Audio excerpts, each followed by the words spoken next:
مسلمانوں کے معاملات میں نرمی کریں گے، جھگڑا نہیں کریں گے اپنے آپس کے معاملات میں۔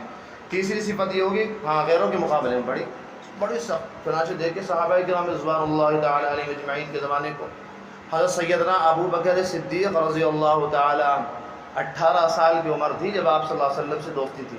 آپ صلی اللہ علیہ وسلم کی 18 سال کی عمر، حضرت سیدنا ابو بکر صدیق کی 16 سال کی عمر، آپس میں دوستی، اسی وقت سے تعلقات۔ نہ اللہ کے نبی کو پتہ تھا میں کیا ہوں، میری حیثیت کیا ہے، مجھے آگے جا کے کیا مقام ملے گا، نہ سیدنا ابو بکر صدیق، اس وقت سے دوستی چلی، ابھی آخر تک چلتی رہی۔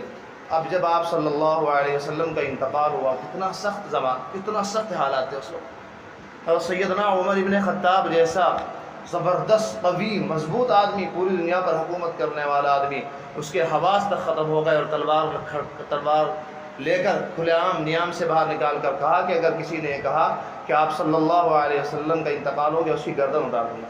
اس جیسے آدمی کے حواس باختہ ہو گئے۔ اس موقع پر سیدنا ابو بکر صدیق کو اللہ تعالیٰ نے واقعی صدیق بنایا تھا، ساتھی بنایا تھا، ہمت دی، جو شجاعت دی۔ آپ مسجد میں آئے، منبر پر کھڑے ہوئے اور آیت فرمائی وما محمد الا رسول، اے لوگوں محمد صلی اللہ علیہ وسلم اللہ کے رسول ہی تھے۔ اللہ تعالیٰ فرما رہا ہے اگر وہ قتل کر دیے جائیں یا شہید ہو جائیں یا ہم ان کو اپنے پاس بلا لیں تو کیا تم دین سے ہٹ جاؤ گے؟ صحابہ کہتے ہیں کہ ہمیں ایسا محسوس ہوا کہ یہ آیت ابھی نازل ہو رہی، کسی صحابی کا ذہن ہی نہیں گیا تھا۔ جیسے حضرت ابو بکر صدیق نے آیتیں پڑھی، تمام صحابہ مطمئن ہو گئے۔ پھر اس کے بعد دیکھیں کیا معاملہ ہوا، یعنی یہ اذلۃ علی المؤمنین اعزۃ علی الکافرین، کافروں کے لیے سخت۔ پھر اس کے بعد کیا ہوا، حضرت چنانچہ آپ صلی اللہ علیہ وسلم کے زمانے میں کچھ لوگوں نے نبوت کا دعویٰ کر دیا تھا، ان میں سے ایک مسیلمہ کذاب، بہت بڑا جھوٹا، اس نے آپ صلی اللہ علیہ وسلم کے زمانے میں نبوت کا دعویٰ کر دیا تھا۔ پھر آپ نے اس کے پاس سفیر بھی بھیجے تھے کہ جاؤ اسے سمجھاؤ، تو اس بدبخت نے گستاخی یہ بھی کی سفیروں کے ساتھ، ان سے کہا کہ اگر دنیاوی معاملات میں سفیروں کو قتل کرنا حرام نہ ہوتا، یعنی لوگ برا نہ سمجھتے تو میں تمہیں قتل کر دیتا۔ تو اس زمانے میں ہی حضرت اسامہ کو اللہ کے نبی نے بھیجا تھا لشکر کے لیے، بھائی اسامہ کو بھیجو، اسامہ کو بھیجو، اسامہ کو بھیجو، آخری وقت تک یہ الفاظ تھے اسامہ کو بھیجو، اسامہ کو بھیجو۔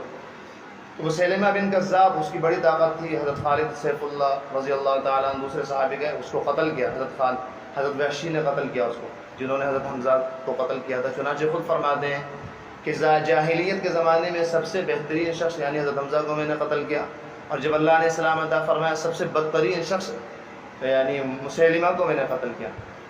پھر یہ رہا مسئلہ۔ اس کے بعد اسود عنسی، اس نے بھی نبوت کا دعویٰ کیا، آپ صلی اللہ علیہ وسلم کو اس کا بھی علم ہو گیا تھا، اس کے لیے بھی جہاد کے لیے بھیجا، اس کو اس وقت قتل کیا گیا جب آپ صلی اللہ علیہ وسلم کی آخری رات تھی، اگلے دن ہی فجر کے بعد یا ظہر کے بعد آپ کا انتقال ہو گیا۔ آپ کو خبر نہ لگ سکی کہ اسود عنسی کو قتل کیا ہے، اس کا بھی صفایا کروایا۔ ایک آدمی تھے خویلد، انہوں نے بھی نبوت کا دعویٰ کیا، ان کی پکڑ دھکڑ کی گئی، ان کے پیچھے لگا گیا تو وہ بھاگے، پھر بھاگے، اللہ تعالیٰ نے ان کو خیر ہدایت دی، پھر دوبارہ اسلام قبول کر لیا۔ تو خیر معاملہ یہ رہے۔ تو جب آپ صلی اللہ علیہ وسلم کے بعد حضرت ابو بکر صدیق کو خلافت عطا فرمائی گئی اور آپ خلیفہ بنے، تو یعنی آپ دیکھیں کتنے سخت تھے کہ غیروں کے مقابلے میں۔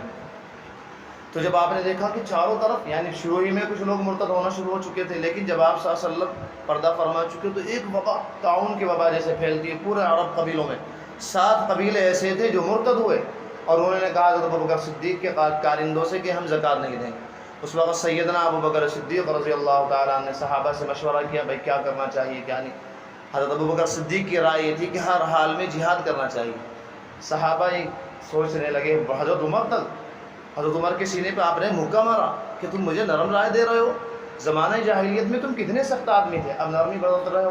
لیکن اللہ نے ان کے دل کو اتنا مضبوط کیا، اتنا شرح صدر عطا فرمایا، پھر آپ نے باقاعدہ گھوڑے پر سوار ہو کر کہا کہ جو لوگ اللہ اور اس کے رسول کے احکام کی نافرمانی کر رہے ہیں اور مرتد ہو گئے ہیں اور زکوٰۃ دینے سے انکار کر رہے ہیں، خدا کی قسم ابو بکر صدیق ان سے تنہا لڑے گا، اور اگر سارے انسان اور جنات اور سارے شجر و حجر، درخت اور پتھر، ساری دنیا مل کے ابو بکر صدیق کے مقابلے میں آئے، ابو بکر صدیق تنہا لڑے گا، اپنی گردن سے لڑے گا۔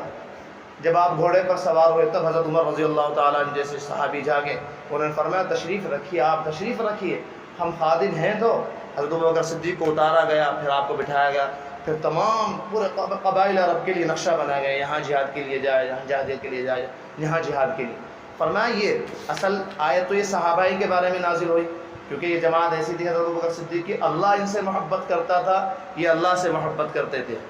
اور یہ مومنوں کے معاملے میں نرم تھے، کافروں کے معاملے میں سخت تھے۔